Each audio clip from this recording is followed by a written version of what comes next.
Դատարանքի կողմից դատականության ընթացքում որպես ապացույց ներկայացված, ներգրել է ոստիկանության, քրեական ոստիկանություն գլխավոր վարչապետ, վարչապետի տեղակալ Վարդան Վարդանյանի գրությունները քիչ առաջ երկար խոսում էին, Պաշտպանության կողմից դատականության ընթացքում որպես ապացույց ներկայացած փորձագետի կարծիքները,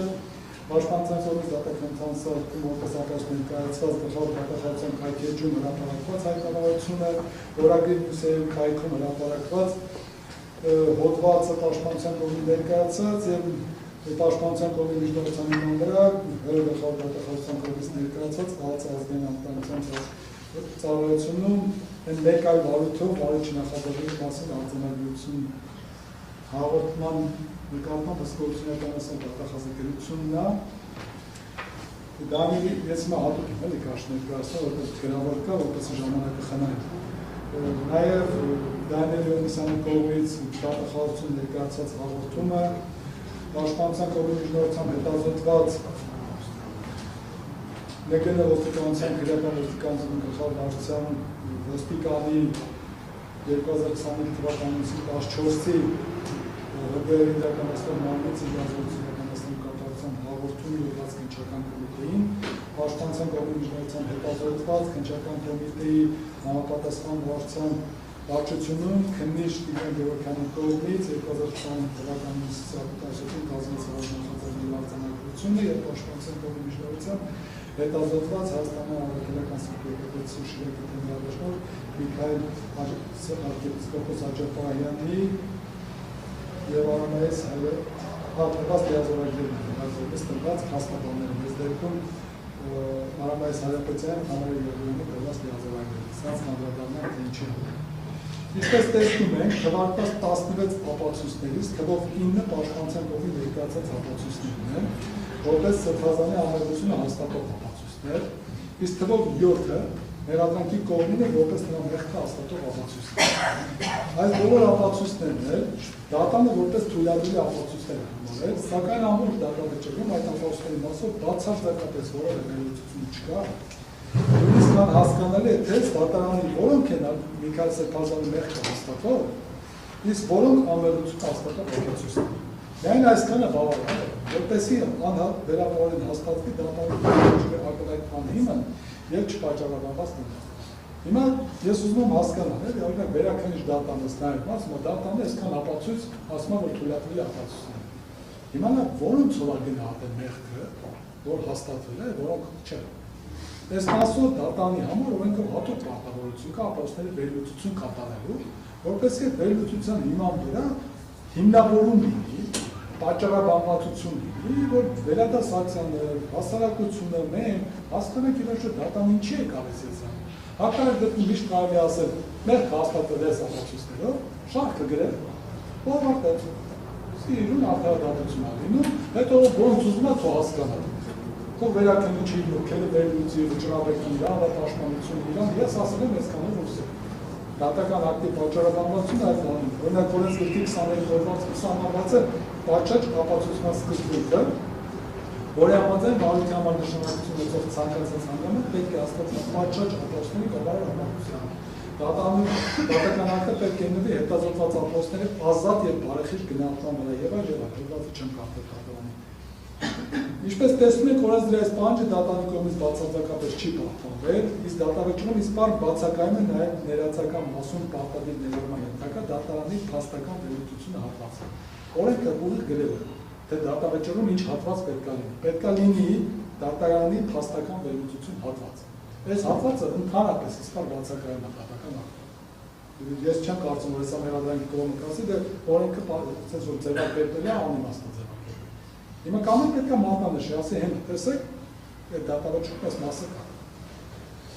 Նման պարագայում ինչպես պաշտպանության կողմը չի կարողանում, այնպես էլ վերաքննիչ դատանը բացարձակապես չի կարողանալու պատկերացում կազմել, թե ինչ գնահատական է տրվել դատանի կողմից պաշտպանության կողմից ներկայացած Միքայել Սրբազանի ամերությունը հաստատող ապացույցներին, թե դրանց հիման վրա ինչ փաստական հանգամանքները հաստատված կամ հետված համարել, ինչն է իդերտի վերադարձ դատանի կողմից անհնար է դարձնել սույն դատավճիռի ստուգման ենթարկել։ Ընդ որում Ֆրունզի Գարստյանի վերաբերյալ գործով վճռաբեկ դատանից հարցին դարձել է, որ եթե պատճառաբանություն գրավվածություն չկա, վերադարձ դատարանը չի կարող պատշաճ ուսումնասիրության ենթարկել, հետևաբար սա ևս բեկանելու նոր քննության ուղարկելու հիմքը։ Սա առաջին։ Հիմնական դատարանությունների ընթացքում չհետազոտված ապացույցների, ինչպես նաև ապացույց չհանդիսացող փաստաթղթերի հիման վրա դատավճիռ կայացնելը եւ դրա հետևանքով դատավճիռը պարտադիր բեկանման ենթակա լինելն է։ Քանի որ նախորդ կետում հիմնավորեցինք, որ դատարանի դատավճիռում բացարձակապես չի նշել հետազոտված ապացույցներից կոնկրետ որոնցով է հաստատված համարել Միքայել Սրբազանի մեղավորությունը, ուստի ստիպված անդրադառնում ենք դատավճիռում նշված բացառապես մեղադրանքի կողմից մեղադրական եզրակացություն թվարկված եւ դատարանում ներկայացած ապացույցների անթույլատրելիությանը, որոնք թվարկված են դատարանի դատավճիռ 3-1-ից 3-7 կետերով։ Այսպես, օրենսգրքի համաձայն դատարանը կողմերին պարզաբանում է, որ նրանք եզրափակիչ ելույթներում, իսկ դատարանը դատական ակտ կայացնելիս կարող է հիմնվել միայն այն ապացույցների վրա, որոնք հետազոտվել են դատականության ընթացքում։ Օրենսգրքի 8-րդ հոդվածի համաձայն քրեական վարույթի շրջանակում կատարվող բոլոր վարորդային գործողությունների ընթացքի եւ արդյունքների, ինչպես նաեւ կայացող բոլոր դատարանական ակտերի հանրագույնը օրենսգրքով հաստատված անձնացումից պարտադիր է։ Նաև ուզում եմ հետևյալին ասեմ, միջդատական վարույթում տեսած ձայնագրման կատարված գործողության հակիրճ բովանդակությունը հիմնական արդյունքն նշվում են վարույթային այդ գործողության ընթացքում կազմված համարով արձանագրության մեջ տեսած ձայնագրության բնօրինակը պահպանում էլեկտրոնային տվյալներ պահպանելու համար նախատեսված կրիչում։ Սրանք ինչի եմ ասում, որովհետև հետո ցույց են տալու, որ բոլոր կարգերը նախաքննական ապացույցներին խախտվել են, դատարանը դրանց որպես անթույլատրելիության հիմք չի դիտարկել։ Օրինակ տեսեք, 210 հոդվածում ինչ է ասում, ասում է, որ 214 հոդվածի 7 նախատեսած պարտադիր տեսած ձայնագրման ենթակա քննչական գործողության տեսած ձայնագրումն օբյեկտիվորեն եթե անհնար է, ապա քննիչը դրա կատարման ներգրավում է առնվազն 2 ընթերակա, արձանագրության մեջ նշելով տեսած ձայնագրության անհնարինությունը հաստատող հանգամանք։ Եվ նաև արտավարության փաստաթուղթներ ասում ու շարունակում։ Արտավարության փաստաթուղթ է քրեական վարության նշանակությունով փաստերի մասին տվյալներ օրինակով SSS կրիչների վրա այսի եղանակով ցանկացած գրառում, որը ձևավորվել է տվյալ քրեական վարքի շրջանակներից դուրս։ Սույն հոդվածի առաջին մասում նշված փաստաթղթերը վարքերականությունների կողմից զնվում են, ինչպես նաև համապատասխան որոշում ճանաչում են արտավարության փաստաթուղթ։ Այսքան նորմալ է։ Ինչպես արդեն նշել ենք, մեղադրական եզրակացություն նշվել եւ դատարան դատավճիռի հիմքում դրվել են բացառապես հետեւյալ ապացույցներ։ Ապացույցների մասին ասեցի մեղադրանքի կողմի, հիմա որից չեմ նշում, բայց նախ նշենք, որ մեղադրական եզրակացությունը որպես Միքայել Սրբազանի մեղք հաստատող ապացույց են դիտարկվել նաեւ A, B, G, ես որ վերևում նշել եմ, կետերում նշված զննման արձանագրություններով զննված տեսագրությունները։ Այսինքն տեսագրությունները զննել, դրա զննման արձանագրությունը դիտարկվել է որպես ապացույց։ Ինչպես նաև D, E կետերում նշված խուզարկությամբ համերաված համակարգչի, դրան խուզարկությամբ հայտնաբերված եւ զննված օրագիրը,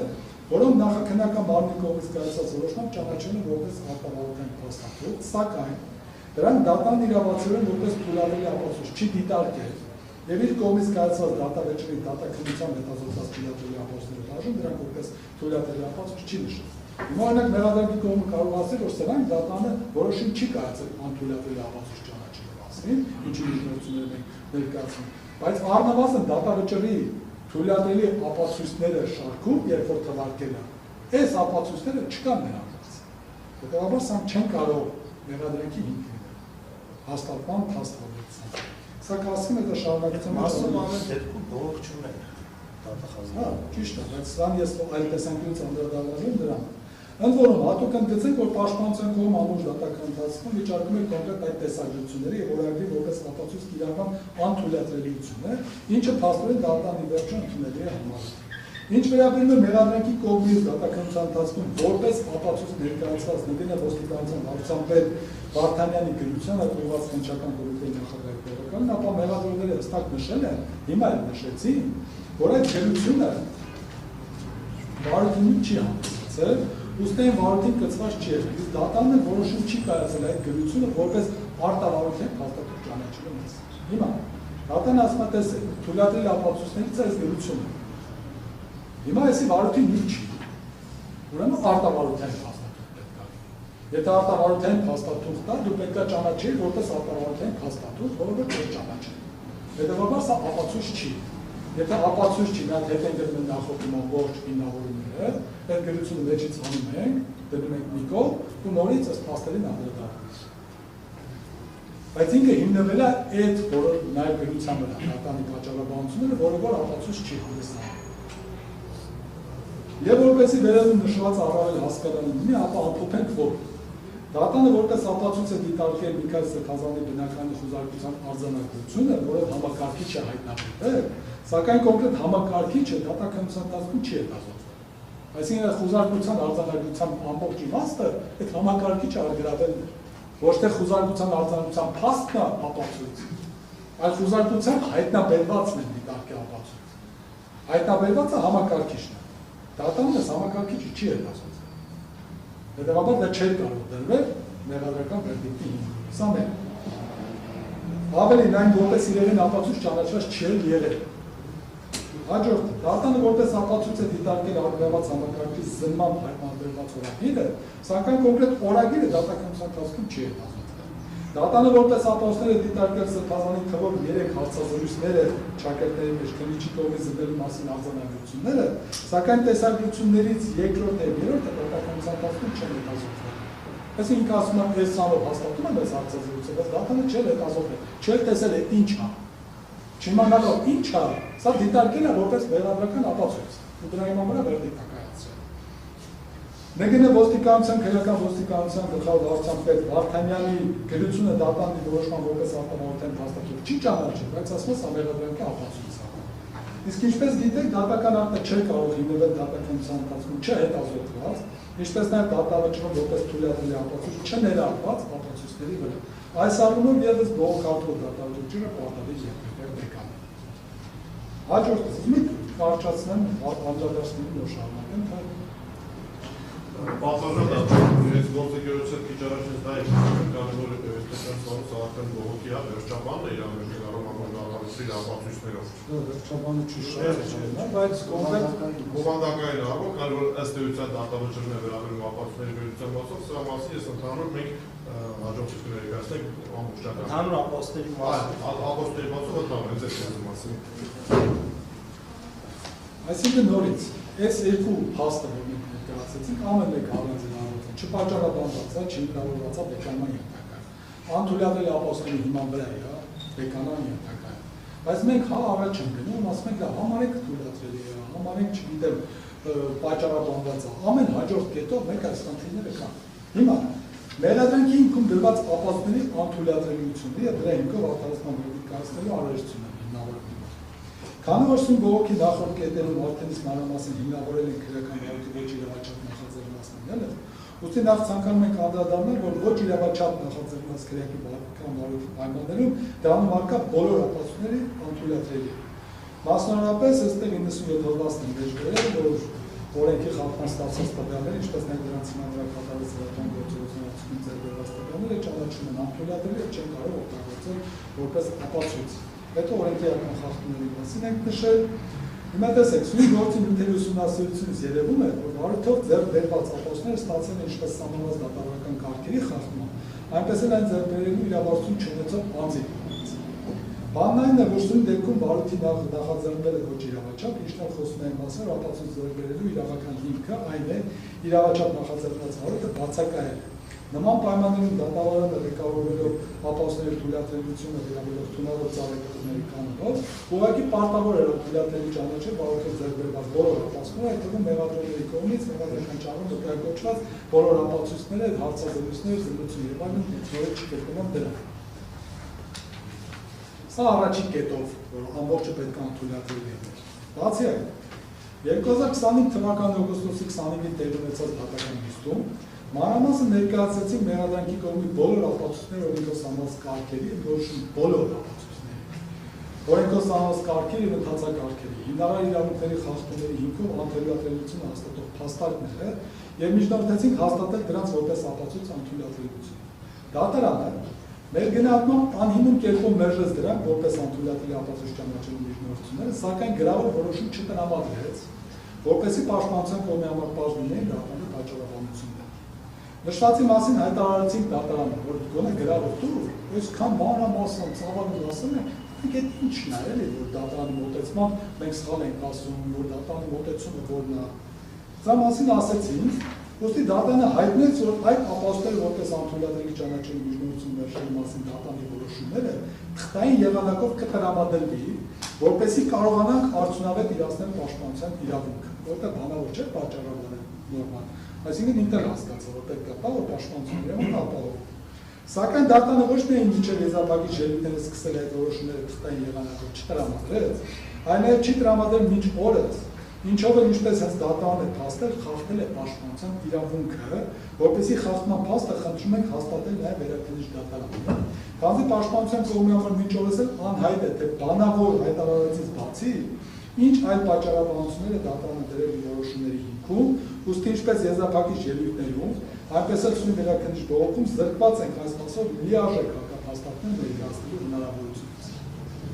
Իսկ դատանի բանավոր հայտնած հիմնավորումների, ինչպես նաև դատավճռում կոնկրետ հանգամանքների վերաբերյալ նշած հիմնավորումների մասով, սույն բողոքում ցանկանում ենք նշել հետևյալը, այսպես։ Խոզարկություն կատարելու մասին արձանագրության մասով մանրամասն ներկայացած խախտումների վերաբերյալ մեղադրողները դատանում ինչ-որ հակափաստարկներ փորձեցին ներկայացնել, սակայն քանի որ ընդհանրակարգային խախտումները շատ ակնհայտ էին, նույնիսկ մեղադրողները չկարողացան վերջնական հերքել, որ այդպիսի խախտումներ հնարավոր է եղել են։ Սակայն նշեցին, որ դրանք էական խախտումներ չեն, այսինքն ընդունեցին, որ հնարավոր խախտումներ կան ընդհանրակարգային, բայց էական չեն։ Դա նկատեց նաև դատարանը եւ հարց տվեց մեղադրողներին, որ օրենսգիր քանթույլատրելիության հիմքը դիտում ընդհանրակարգային խախտումները առանց բաժանելու էականի կամ ոչ էական։ Այդքանը դատանը հստակ պատկերացնում էր, դրա համար հենց ասացին, դրա մասին ասաց։ Սակայն այդքանից հետո դատանը նույնիսկ անցավ մեղադրողներին, այսինքն ավելի արագ գնաց մեղադրողներից, եւ իր որոշմամբ նշեց, թե եթե խոզարկությունը կատարելիս ընդհանրապես որևէ ընդհանրակարգային խախտում չէ։ Հիմա մենք ասում ենք կա, մեղադրանքի կողմը ըստ էության չի երգում, դատանը ընդհանրապես խախտում չէ։ Չէ՞ ասում ինչի չի եղել։ Այսինքն գոնե որոշում կա, նայենք, տեսնենք, հա, դատանը վերլուծել է, ինչի խախտում չկա, որովհետեւ մենք վերլուծած գրավոր տվել ենք։ Մեր ասածը պետք է հերքել։ Երբ նշեցին, որ օրենքի կողմնակույն խախտման խոզարկությանը մասնակից դարձված, սա հաջորդն է։ Երբ նշեցին, որ օրենքի կողմնակույն խախտման խոզարկությանը մասնակից դարձած անձանց չեն պարզաբանվել այդ գործողության էությունը, իրենց իրավունքներն ու պարտականությունները ինչքան այդ են խոզարկության տեսակետությունից, սա ընդհանրակարգային արդեն խախտում է։ Դատան իր որոշմամբ ասավ, որ դա նորմալ է, որ տեսակետությամբ դա չի երևում, քանի որ քննիչ այդ ամենը պարզաբանել է միջև խոզարկություն սկսել։ Ումեք ավելի պարզ ասեմ, այսինքն գնում ենք խոզարկության, տեսակետությամբ պետք է խոզարկությունը լինի, առաջի կետից մինչև վերջին կետը։ Ուրեմն տեսակետությունը չի երևում, որ իրավունք են պարզաբանում, այս ամեն ինչը, հետո դատանը ասում է, հա, նորմալ է, ինչ է, դրանց համար քննիչ արել է։ Հենց այնպիսի տպավորություն նախագահ դատավորը ևս խոզարկության վայրում է եղել, եւ անձամբ տեսել է, թե ինչպես է քննիչը նախքան խոզարկությունը, այդ անձանց իրաց պարզաբանումները տվել, որտեղից գտել է դատարանը, էլի։ Ասենք միակ բանը, որ դատանը կարող ասել, քանի որ տեսակետությամբ չկա, ուրեմն չի եղել։ Բայց չիմանալով ինչ է կատարվել, ասում է, ոնց է եղած դեպի, ես իր ասում եմ, այս է մեր դատաքննությունը առաջացանը։ Իսկ եթե նախագահուն այնտեղ չի եղել, խոզարկության արձանագրության մեջ այդ մասին նշում չկա, տեսակետության մեջ այդպիսի պարզաբանում չկա, եւ ընդհակառակը կա քննիչի պարզաբանումը, որ բոլորը պետք է հետևեն իր հրահանգներին տեսակետության մեջ։ Միակ բանը, որ պարզաբանել է, ասում եմ տեսեք։ Բոլորը պետք է հետևեք իմ ասածներին։ Այս այդ է պարզաբանը, հա։ Եվ երբ որ իր կողմից որևէ մեկին ինչ-որ բան կասվի, միայն այս դեպքում կոնկրետ կոնտակտ լինում, այսինքն դու բան իրավունք չունեք ասել։ Հենց ես եմ ձեզ բան ասում, որ կարող եք իմ հետ կոնտակտ եք դուրս գալ։ Թե չէ եկել եք ներկա եք, բան դու ոչ մի բան իրավունք չունեք։ Թե լոկ նստեք, նայեք ինչը բան։ Էս է այդ ասած։ Այս տեսակետությունով կա, դա մենք հաստատ ենք ասում։ Խոզարկությունը կատարողին կամ մասնակիցներին դատանում չի արձակվել դատարանը։ Հիմա այսքանից հետո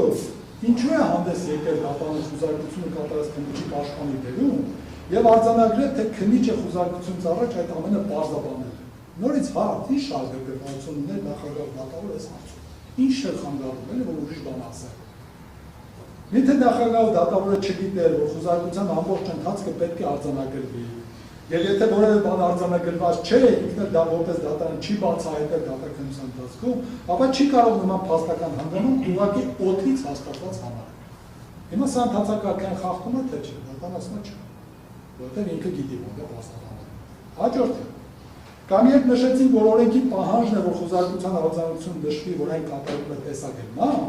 պետք է նշվի, թե ինչ տեսակի տեխնիկական միջոց է կիրառվում, ով է կիրառվում, եւ այդ մասին անմիջապես պետք է տեղեկացան խոզարկության մասնակիցները, դատան նշեց բանավոր, որ այդտեղ է որևէ խախտում չկա, չնայած որ խոզարկության արձանության մեջ ընդհանրապես նշված չէ, որ տեսակետն է կատարվել, ով է կատարել եւ այլն։ Չկա մեջը վերից։ Օրենք ասում է, եթե տեսագրություն գրեք մեջը, չկա գրած։ Դատանը ասում է, որ խնդիր չկա, նա օրենքը գրած է, ինչ նախախտում է դատը։ Հենա տեսանյութը ասում է, չէ, չէ, չէ, ազատել է խոզարկությունը։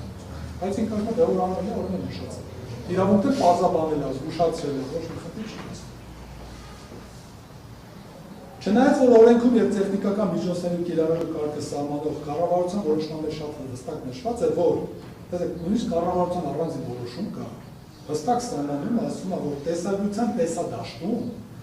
պարտադիր ընդգրկվում են քննչական գործողության բոլոր մասնակիցները, հնարավորինս բացառելով դրանում կողմնակի անձանց հայտնվելը, ինչը դատանում տեսագրություն հետազոտելիս բազմիցս ցույց տվեցին, այսինքն տեսագրություն կա, ասում ենք տեսք պատվաժանական։ Բոլորը հնարավորինս պետք է լինեն ըստ տեսագրության մեջ, բայց չկա։ Օպերները իրանց համար ֆրֆռում են տարածքում, գնում են, գալիս են, բան են տանում, բան են բերում, այստեղ էլ ինչ-որ մեկը սենց խուզարկություն անում, էլի։ Ցույց տվեցին, որ այդպես չէ, սակայն դատանի որոշմամբ արձանագրեց, թե հաշվի առնելով խուզարկության տարածքը, հնարավորինս անձին գտնվել են տեսադաշտում, սակայն դատանի համար կարևոր է բուն փնտրողական գործողություններ կարևոր են, որոնք կատարվել են տեսադիտարկման ներքո։ Այսինքն, ինչ ասում, ասում է, գնացին խուզարկության քննիչները, որտեղ որ քննիչը խուզարկություն անում, եթե այդտեղ ինքը պահել է, այս լրը հերիք։ Օրինակ, եթե 3 հատ օպեր են մասնակցում, ինչ որ մի սենյակից բան են բերում դնում այստեղ, հետո դու սենց էսի չես նկարել։ Սենց պատտվելով գալիս ես, ու էսի տեսնում ես, վայ հայտաբերեցի, սենց վերցնում ես, դառնում ես նորմալ խուզարկությունը։ Ինչ խնդիր կա, ոչ մի բան չէ։ Այսինքն, որ ամբողջը պետք է դու մտար մուտքից ներս, բոլորը պետք է այլ, հա։ Այս ինչի համար որ թերակա չկա։ Դու ամբողջը պետք է տեսագրես, այս տեսագրություն նայողն է պետք է հասկանա, որ բացառումա, որտեղ ինչ-որ բան դնեն, ինչ-որ բան վերցնեն, ինչ-որ բան փոփոխեն, ինչ արվել է ամբողջ օբյեկտի ասես պատկերում։ Ես շարունակության մասին ասեմ, կտեսնեք ինչ է։ Տպավորություն է, թե նախագահ դատավորն այդ տեսագրություն դիտելիս դատանում չէր։ Ընդհանրապես։ Քանզի հստակ երևում է, որ տարբեր անձինք տարբեր հատվածներում որոնողական գործողություններ են կատարվում։ Եվ նույնիսկ այդ բոլոր որոնական գործողությունները տեսագրության տեսադաշտում չէին։ Իր ասածն էլ ասում եմ, համար կարևոր որոնողականն է, այդտեղ չի տեսել, որ մենք էլ ասում ենք, ինքը չի տեսել ինչ, մենք էլ ասում ենք, տես, ցույց ենք տվել, վայրկյանով, րոպեով, մատնացույց ենք արել, ստոպ ենք, ասում ենք, տերում ես, ասել է, բայց հետո ասում ես, բան չկա։ Օրինակ, երբ մեղադրողը այդ միտքը ասաց, եւ ավելի մատացույց են կանում եւ դատան ցույց տալիս, որ խոզարկության բոլոր մասնակիցներն նույնիսկ դատանի նշած ձևով հնարավորինս դրա տեսադաշտում չեն։ Երբ մեղադրողը այդ միտքն ասաց եւ դատանը վերցեց իր սեփականություն, որ հնարավորինս մեծ տարածք կա, բան ինչքան շարացել են, նորից ցույց տվեցինք այն հատվածը, որ աստիճաններով վերև բարձրանալիս գնում է քննիչը։ Դրա հետևից միկին, ապա տեսագրություն կատարողը, իսկ մնացած մասնակիցները նրանց ներքևում են։ Տեսագրության տեսադաշտից դուրս, այսինքն, եկավ, քննիչը գնաց, մի հատ կին է գնում, տեսագրությունը բես երկուսը հետևից է թվում, մնացած հետևից են գալիս։ Հիմա չեն կարող են ցանել բոլորով արջևից լինեին, ինքը հետևից գար։ Սա նշանակում է, որ այդ տարածքը ինքան խնդրալուց է, աստիճանը բարձրանալուց երկրորդ տակ որտեղ գնացել ենք իբր համակարգիչ են գտել, չեն կարողանում այդ նենց անենք, որ բացառեինք, այդ անձանց չերևալը կամ ասենք երևալը գործողությունը, բայց սա չի կարող, որ տեսեք ինչերի մեջ ենք մենք մտել ես խոզարկության Լրուցեում։ Սակայն առավել ցանկանում ենք ուշադրություն դարձնել նախագահ դատավորային մտքին, որ դա այդքան էլ կարևոր չէ, քանի որ բուն որոնողական գործողություն տեսագրության տեսադաշտում է։ Ուրեմն օրենսգրքի 214 հոդվածի 6-րդ մասում օրենսգիրը նշել է, որ քննչական գործողության ընթացքում կիրառվող տեխնիկական միջոցների բնութագիր եւ չափանիշները, ինչպես նաեւ տեխնիկական միջոցների օգտագործման կարգը սահմանում է կառավարությունը։ Կառավարության 2022 թվականի ապրիլի 7-ի համար 457N որոշմամբ սահմանվել է այդ կարգը եւ նշվել, որ համաչափության սկզբունքից ելնելով տեսագրության տեսադաշտում պարտադիր ընդգրկում են քննչական գործողության բոլոր մասնակիցները հնարավորինս բացառելով դրանում կողմնակի անձած հայտնաբերել։ Բոլորը պարտադիր։ Իսկ դատարանն ասում է, որ իր համար կարևոր չէ, որ բոլորը պարտադիր ընդգրկված լինեին, մի հոգի կա, էլի քրել, ես երևում է։ Այլ կերպ ասած, պատկերացրեք, որ ինչ-որ բնակարանում խոզարկություն է կատարվում օրինակ 4 հոգու մասնակցությամբ, եւ տեսագրության տեսադաշտում ընդգրկում է բուն որոնողական գործողությունները, իսկ մյուս մասնակիցները տեսագրության տեսադաշտում չեն, այդ ընթացքում տպետում են բնակարանում, ու մի հատվածում օրինակ թմրանյութ են գցում, որից հետո տեսագրության ներքո գալիս, ըստ թմրանյութը հայտնաբերում է, ասում է, դատարանն ասում է, այդ տեսագրության եկավ հայտնաբերեց, խնդիր չի տեսնում, այդ դեպքում ում եւ ինչի համար է պետք այդ տեսագրությունը, թող ընդհանրապես տեսագրություն կացել որ չկատարեն, եթե գնացել են գտել են որը ճիշտ է, չէին գնացել ստորոստը գտել, մի բան կարող գտել։ Հաջորդ խախտումները։ Դատարանում նշեցին նաև, որ օրենքի ուժով խոզարկությանը պարտադիր պետք է մասնակից դարձվի խոզարկվող օբյեկտի օրինական տիրապետողը կամ նրա ներկայացուցիչը։ Ընդ որում, եթե խոզարկության օբյեկտի օրինական տիրապետողը կամ ներկայացուցիչը ցանկություն է հայտնել մասնակցել խոզարկության, ապա ներկայությունը չի կարող խոչընդոտվել, օրենքում ուղիղ գրած է։ Նշեցին, որ խոզարկության օբյեկտ հանդիսացող Շիրակի թեմի առաջնորդանի օրինական տիրապետող հայ հավաքելական եկեղեցու ներկայացուցիչը, ինչպես նաև դրա երրորդ հարկում գտնվող բնակարանի սեփականատեր Միքայել Սրբազանը կամ նրա ներկայացուցիչը, օրենքի կոպիտ խախտման մասնակից չեն դարձվել այդ խոզարկությանը, չեն ապահովել նրանց իրավունքները։ Իսկ այն բանից հետո Սրբազանի ներկայացուցիչ փաստաբան Թամարա Յալյանը լիազորագիրի հիման վրա ներկայացրել խոզարկության վայր, որ ասում են, լիազորագիրը որպես թույլատրելի ապացույց։ Ներկայացել է խոզարկության վրա, այնտեղ մուտքը հսկող ոստիկանները թույլ չեն տվել, որ նա ներս մտնի, իսկ լիազորագիրը նրանց ներկայացնելուց հետո թույլ չեն տվել, որ մասնակցի խոզարկության։ Այս ամենի վերաբերյալ դատարանը նշեց, որ նախ արձանագրում է, որ օրինական տիրապետողի մասնակցություն պարտադիր պահանջ չէ։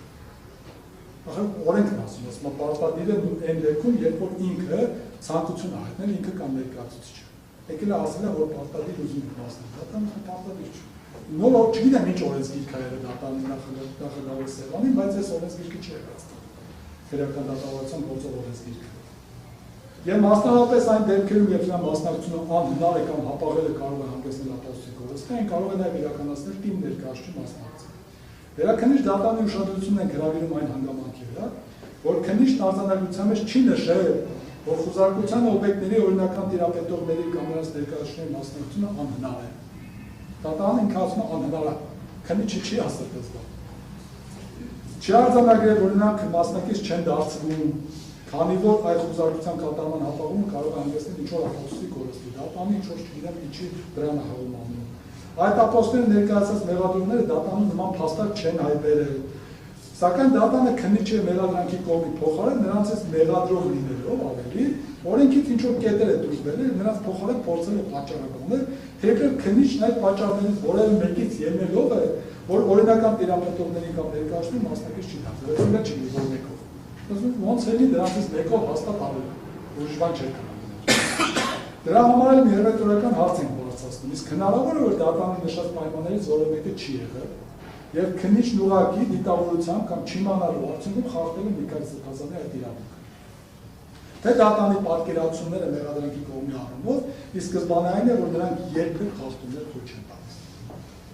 Ստիպված դատաքննության ընթացքում նորից հիշեցրեցին, որ դատարանը դա ոչ թե նախաքննական մարմնի մեղադրանքի կողմի խախտումներն ու չարաշահումները հնարավոր բոլոր եղանակներով լղոզող մարմինն է, այլև այն մարմինը, որտեղ պաշտպանության կողմը վիճարկում է այդ խախտումները, իսկ դատարանը պետք է օրենքի եւ գործում առկա փաստերի հիման վրա արդար հետևություններ անի, այլ ոչ թե հոգուտ մեղադրանքի կողմի հորինի հետևություններ անի, ստեղծագործի, ամեն ինչ անի բացի փաստերից։ Իսկ այս դեպքում դատարանը նույնիսկ չգիտի, ըստ քննիչի անհնար է եղել Սրբազանի կամ ներկայացուցիչի մասնակցության խոզարկության կատարման, դրա կատարման ապահովումը կարող է հանգեցնել ապահովության կորստի։ Իսկ եթե չգիտի, ապա ինչպես է գնահատել իրավունքի խախտում եղել է, թե օրենքի այդ նորմերն են գործել։ Սա էլ առանց է։ Հիմա հաջորդ։ Ընդհանրակարգային խախտում է պաշտպանության կողմը դիտարկում նաև այն, որ արգրաված իրերը տեսագրության ներքո չեն փաթեթավորվել, Սակայն դատանի գնահատմամբ առնվազն խուզարկության արձանագրություն սպառ է դառնում, որ փաթեթները մասնակիցների ներկայությամբ փաթեթավորվել են առանձին փաթեթներում եւ կնքվել են 956 համարի կնիքով, ինչը հաստատվել է մասնակիցների ստորագրություններով։ Վերաքննիչ դատանին խնդրում եմ եւս մեկ անգամ ուշադրություն դարձնել դատանի պատճառաբանությանը։ Դատանը նշել է, որ պաշտպանության կողմը որպես ընդհանրական խախտում է դիտարկում այն, որ բոլոր փաթեթները տեսադիտարկման ներքո չեն փաթեթավորվել։ Իսկ դատանը որպես հակափաստար քրում է անխուզարկության արձանագրությանը, որտեղ նշված է, որ փաթեթավորվել է։ Հիմա օրենք կա այստեղ։ Հատուկ սահմանվել է դες դեպքում ինչ պետք է լինի։ Ուրեմն միթե դատանը իրոք չգիտե, որ օրենսգրքի 214 հոդվածի քննչական գործողության արձանագրությունն է։ Երրորդ մասում սահմանված է, որ տեսաձայնագրման, այդ թվում տեսակապի միջոցով կատարված քննչական գործողության արձանագրությունը միայն նշում է տվյալ գործողության էությունը, հակիրճ բովանդակության հիմնական արդյունքները։ Սույն հոդվածի երկրորդ մասում նախատեսված վերաբերյալ մյուս տեղեկությունները, ինչպես նաև գործողությունների կատարման փաստը ամրագրվում են միայն տեսաձայնագրման։ Եթե չկա տեսաձայնագրման որևէ բան, ինչ ուզում ես գրի խուզարկության մեջ, ուզում ես ասա երկնքից աստղերենք իջացրել, չկա նման բան, մենակ տեսագրությունով։ Ես էլ օրենքն եմ ասել։ Այլ կերպ ասած, եթե տեսագրման կատարվող քննչական գործողությունների պարագայում որևէ գործողության կատարման փաստը դրանով չի ամրագրվել, ապա օրենսդիր պահանջն այն է, որ համարվի, որ այդ գործողությունը չի կատարվել, անկախ նրանից, թե թղթային արձանագրությունը ինչեր են նշված։ Իսկ դրա իմաստը կայանում է նրանում, որ տեսագրման կատարվող գործողությունների ընթերականներ չեն ներգրավում եւ ամբողջ կատարվածի օբյեկտիվությունը փաստվում է հենց օբյեկտիվ կատարված տեսագրում։ Հաջորդը պատվաժանდა։ Նախորդից սերտ կապված մեր մյուս կարևորագույն փաստարկը դատանը որոշում կայացնել է հանրապես անտեսել է, ինչի մասին նշել ենք նաեւ եզրափակիչ ելույթում, որ անտեսել է, ուստի կոնկրետ դրամասով դատավճռում որոշակի հիմնավորումներ են նշվել։ Այլ կերպ ասած, միջնորդությունը մերժելիս այդ փաստարկը դատանը չի հերքել, ինք երբ որ միջնորդեցինք, ուստի իր այդ բացը փորձել է լրացնել դատավճռով, ինչն ուղղակի պատճառաբանված դատական ակտ կայացնելու ձևականացում է, մասնավորապես։ Դատանը դատավճռում նշել է հետևյալը, մեջբերում է։ Անդրադառնալով պաշտպանության չհասկացաք, որ պետք է անջատեք դա։ Չէ, կարող դուրս եկի։ Ձեր հեռախոսն է։ Ում հեռախոսն է։ Ում հեռախոսն է, ոտքի կանեք, դուրս եկեք անջատեք, հետո ներս գնաք։ Ներողություն շարունակեք։ Մասնավորապես դատանը նշել է հետևյալը. անդրադառնալով պաշտպանության դիտարկումներին խուզարկության արդյունքում որակի փոփոխված լինելու հանգամանքով պայմանավորված օգտագործման սահմանափակմանը, այն հիմնավորման, որ խուզարկության վերցված առարկաները կնիկվել է փաթեթավորվել են խուզարկության տեսակցության ավարտից հետո, ապա դատան արձանագրում է հետևյալը, մեջբերում։ Քրեական դատավարության օրենսգրքի 57 հոդվածի 5-րդ մասի համաձայն օրենքոսանոց կարգավորյալ աշխատանքները չեն կարող որպես ապացույց օգտագործվել, եթե առկա է դրանք փոխարինված լինելու կամ դրանց հատկանիշները փոփոխված լինելու ողջամիտ կասկած։ Սույն դեպքում դատան արձանագրում է, որ խուզարկության թղթային արձանագրության փաստվում է խուզարկության արդյունքում արգելված առարկաների փաթեթավորված կնիկված լինելու հանգամանքը, ընդ որում բացի ոստիկանության այն աշխատակիցներից արձանագրություն ստորագրվել է նաև 3 այլ անձանց պահակի մակրոյի համատեղության ներկայացուցիչ կողմից։ Բացի այդ, թվային տեղեկատվական տեղեկատվության ներբեռնում զննում կատարելու արձանագրությամբ ևս փաստվում է, որ համակարգիչը դուրս է բերվել ամրակնքված փաթեթից, ուստի դատանի գնահատման պաշտպանության կողմից կասկածները տեսագրության ավարտից հետո վերցված առարկաների հնարավոր փոփոխելիության վերաբերյալ այլ փաստերի բացակայության պայմաններում ողջամիտ չեն, ավելին չփոփոխվածների մասները կան նաև այն հանգամանքը, որ արագրում հարված գրառումները հաստատում են նաև դատանի մտածած վերապացուցիչները։ Եզասանք անդրադառնում։ Շարունակում է դատանը։ Այս համատեքստում դատան նաև հարկ է համար արձանագրել, որ պետք է առաջնորդվել պետական մարմինների բարեխառճության կանխավարկած։ Օրենքը մի կողմ է գնում, այն որ ինչ-որ չեմ ասում եք, էլի, եթե քննիչնարել, ուրեմն օրինական է, եթե օտարնակ գրել, ուրեմն օրինական է, օրենքներում որ սահմանված կարգերը չեն պահպանել, դա մի կողմ է։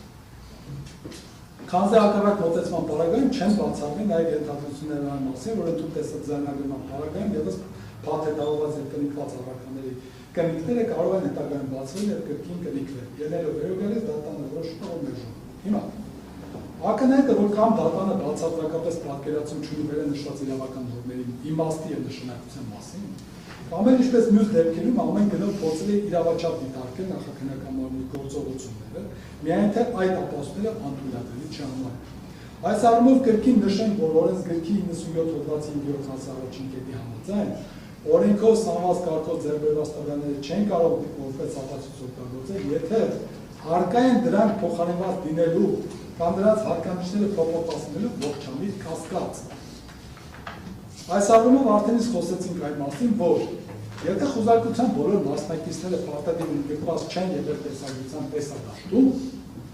ապա դա արդեն իսկ ողջամիտ կասկած է առաջացնում այն մասին, որ այդ համակարգիչը ոչ թե սկզբանե գտնվել է այդ բնակարանում, այլ բերվել է տեսագրության տեսադաշտում չգտնվող անձանց կողմից, կամ էլ չի բացառվում ողջամիտ կասկած առայն, որ մինչև տեսագրության դրա հայտնաբերվելը տեսագրության տեսադաշտում չգտնվող անձանց կողմից դրանում որևէ փոփոխություն է կատարվել կամ ֆայլը ներդրվել։ Իրավունք ունենք նման կասկած ասել։ Մենք ասում ենք, ուրեմն որպեսզի մեր ասածը տեղին չլինի, ուրեմն պետք է տեսագրության մեջ բոլոր երևային առաջի կետից մինչև վերջին կետ ու մեզ ասեին, որ տեսք չկա։ Ոչ թե մենք պետք է գանք հիմնավորենք, որ հակառակն է այլ։ Այդ ողջամտության հետ որ դատարանը ասում, ողջամտության եւ օրենքով գործելու ամբողջ կանխավարկածը գործում է, երբ որ դու սկզբանը տեսագրությունը վարեցի, մենք էլ գայինք ասենք, տեսեք, տեսագրությունով արել է, բայց հաստատ մի հատ խախտում կա, ինչ որ բաներ ասենք, օրինակ տեսագրությունը փոխվել է։ Այստեղ կարող ասել դրա վեսի չեք ասում։ Բայց մենք եկել ենք ասում ենք, ընկեր, օրենքի խախտման, այս անձինք չեն եղել, ինչ ուզել են արել են։ Տենց է, տենց չի։ Բարձանել տեսագրության մեջ տենց է։ Հիմա արել են, թե չեն արել, դա կնասվել է, ոնց կարային ամեն, լավ է, ոնց կարող օպերատես բանանի, քնիչ տես բանանի։ Մենք էլ տենց գործեր չունենք, էլի, պաշտոնական մի քիչ հարաշահումները դատավճիռներ չունենք, կեղծիքներով պաշտոնական հոդվածներ չունենք, բոլորը տենց անիմաստ է։ Տեսի մեր, երկրորդը, եթե այն թեկուզ գտնվել է բնակարանում այդ համակարգիչը, ապա քանի որ հայտնաբերվելուց անմիջապես հետո պատշաճ կարգով չի փոխադրվել բոլոր մասնակիցների ներկայության եւ տեսագրության տեսադաշտում, դրա փոխարեն դիտեք տեսագրություն մի հատ ունենք, տեսեք, ուրեմն ինչ անում։ Գալիս են, ասում են քանք համակարգիչ տեսագրություն։ Վերցնում են, չի փոխադրվում։ Գալիս աուտերին, ասում է ստատ։ Ուրեմն տանում է, դուրս է գալիս սենյակից, գնում է մի հատ ուրիշ սենյակ։ Գնում է անդերը։ Տեսագրությունը սենյակում է, դուրս են տանում։ Առանց պատետավորել։ Կես ժամ 40 րոպե անցնում է դրանից, ընդեղ դրած չգիտենք ում մոտ է, ինչ անում, ոնց անում եւ այլ 40 րոպե հետո գալիս են նորից է սեջա, ասում են, «Վայ, էս այն ոնց է նույն համակարգիչն է, չի փոխվել, ոնց եկեք պատետավորենք»։ Տեսագրությունում չկա որ պատետավորել, հետո ասում են պատետավորել։ Հիմա ասում են, որ օպերա տարա կարող է մեջը բանա փոխել, կարող է համակարգիչն է փոխել, բայց ոնց իմանանք որ հենց այդ համակարգիչն է։ Չէ՞ որ նույն մոդելի համակարգիչը, որ նույն համակարգիչն է։ Բայց օրենքի այս ամբողջ իմաստը ինչու՞մ է, տեսագրության մեկար հայտնաբերեցիր, փաթեթավորեցիր, նենց արեցիր որ փոփոխման հնարավորություն չլինի, անցան հաջորդին։ Ոչ թե տարեք միտեղ պարեք, գանք գտնենք նորից կվերցնենք։ Հիմա ողջամիտ է, թե ողջամիտ չի, որ կարա փոփոխված լինի։ Որ մենք չպետք է բերենք հիմնավորենք, որ հաստատ փոփոխվել է։ Մենք բերում ենք ողջամտությունը, որ կարող է փոփոխվել։ Երրորդը, այն որ այդ համակարգչի թվային խոզարկությունը կատարելիս ևս օրենքի խախտման մասնակից չի դարձվել դրա օրինական թերապետողը կամ նրա ներկայացուցիչը ևս ողջամիտ կասկածներ առաջացնում են։ Դատան ինչ էր ասում, հերիք չի որ արվելավելու մեր խոզարկության մեջ գրած է որ փաթեթավորվել է։ Այն քնիչը որ հետո զննել է, ինքն էլ է գրել որ ես փաթեթի մեջից եմ։ Բայց այնտեղ էլ օրենքի խախտման մի քանի սրբազանը կամ նրա ներկայացուցիչ մասնակից չեն դարձրել, որ մենք տենենք փաթեթից է հանում թե չէ, փաթեթը խախտված է թե չէ։ Բա օրենքը ինչի է նախատեսել, որովհետեւ խոզարկությանը պետք է մասնակից դարձնենք, թվային խոզարկությանը պետք է մասնակից։ Մենք կգայինք, մեր աշխատը կտեսնեինք, մեր իրավունքը երաշխավորվեր, փաթեթավորվեր։ Հետո գետենք քննիչի մոտ, մեր աշխատը կտեսնենք, որ փաթեթը վնասված չկբացի, հետո երբ որ բենք ասենք փոփոխվել է, դատանը կասի դե ողջամիտ չի ասած։ Այն էլ է քաշքի առաջ է։ Հիմա ինչ ուզում ես ասես, որ այն ընթացքում որ միտեղ դրած է եղել, հանցագործություն են արել։ Ընդունում եմ, չի կարող ասել։ Մենք չենք ասել դատանը չէ։ Բայց ինչ ասում ենք, փաստերով ենք ասում, խախտումով, թերություններով։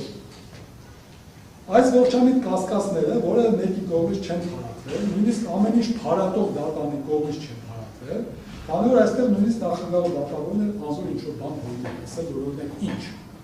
չի կարող ասել, օրինակ այս մեր խախտումների պարագայում։ Իսկ ինչ վերաբերում է դատանային մտքին, թե պետք է առաջնորդվել պետական մարմինների բարեխորհրդության կանխարգելքով, քանի որ հակառակ մոտեցման պարագայում չեն բացառվի նաև ենթադրությունները այն, որ տեսաձայնագրման պարագայում ևս փաթեթ տարված կնիգված առարկաների կնիգները կարող են հետագայում բացել եւ կրկին կնիգվել, ապա հարկ է նշել, որ նախ այս ձևակերպման դատարանը ևս չի բացառել այդ փաթեթները բացելու եւ նորից կնիգելու հնարավորությունը, ինչը ողջամիտ կասկած հաստատող փաստարկ է։ Բացի այդտեղ, եթե դատան այս ձևակերպումը ճիշտ է, ապա նման պայմաններում ընդհանրապես իմաստ չկա որևէ առգրաված իր կամ առարկա փաթեթ հավելել կամ կնիգել, քանզի պետք է առաջնորդել պետական մարմինների բարեխորհրդության կանխավարկածով, որ եթե ասում են, որ հայտնաբերել են, ուրեմն հայտնաբերել են։ Եթե ասում են, որ կոնկրետ այդ առարական ենք հայտնաբերել, ուրեմն կոնկրետ դա է։ Եթե ասում են չենք բացել փաթեթը, չենք փոխել, ուրեմն չենք փոխել։ Ուրիշ օրենք բան իմաստ չկա, կասկների կա։ Ըստ դատարանի ստացվում է, որ մի ամբողջ քրեական դատավարության օրենսգրքի նախագիծ կազմող հանձնաժողով, մի ամբողջ ազգային ժողով այս ամենը չեն հասկացել եւ ավելորդ տեղը ծանրաբեռնել են պետական մարմինների օրենսդրական նորմերի պահանջելով օֆիցիալությունը կատարեն տեսակցությամբ տեսակաշրջով։ Հայտնաբերված առգրաված իրերն անմիջապես փաթեթավորեն կնիգեն այնպես, որ բացառվի դրանց փոփոխելու հնարավորություն։ Ի վերջո, Պաշտպանության կողմը չպետք է հիմնավորի թե առգրաված իրերը փոփոխվել են կամ դրանց հատկանիշների փոփոխությունը տեղի ունեցել թե ոչ, այլև բավարար է այն ողջամիտ կասկածը, որ այն փոփոխելու իրականում հնարավորություն է եղել կամ չի բացառվել դրանց փոփոխելու հնարավորությունը։ Իսկ այդ կասկածները փարատելու միակ ձևը օրենքով սահմանված կարգերի եւ անձանց իրավունքների պահպանումն է, որոնք հնարավոր բոլոր եղանակներով խախտվել են եւ որոնք դատարան ջանասիրաբար փորձում են անտեսել։ Ընդ որում Վերաքննիչ դատանի ուշադրությունը հատուկ հրավիրում ենք նաև դատանի հետևյալ փաստարկի վրա։ Ասում է, օրագիրը չփոփոխված լինելու մասին վկայում նաև այն հանգամանքը, որ օրագրում արված գրառումները հաստատում են նաև դատանի մետազոտած այլ ապացույցներ, դարակազմիկ միտք։ Այսինքն պաշտպանության կողմը նշում է, որ ողջամիտ կասկածներ կան, որ այդ հայտնաբերված համակարգիչը փոփոխվել է, որ դրանում ինչ-որ ֆայլ է ներբեռնվել, կամ էլ որ այդ համակարգում հայտնաբերված օրագրում որոշակի փոփոխություններ են արվել, որ համապատասխանեցնեն իրենց ապացույցներին։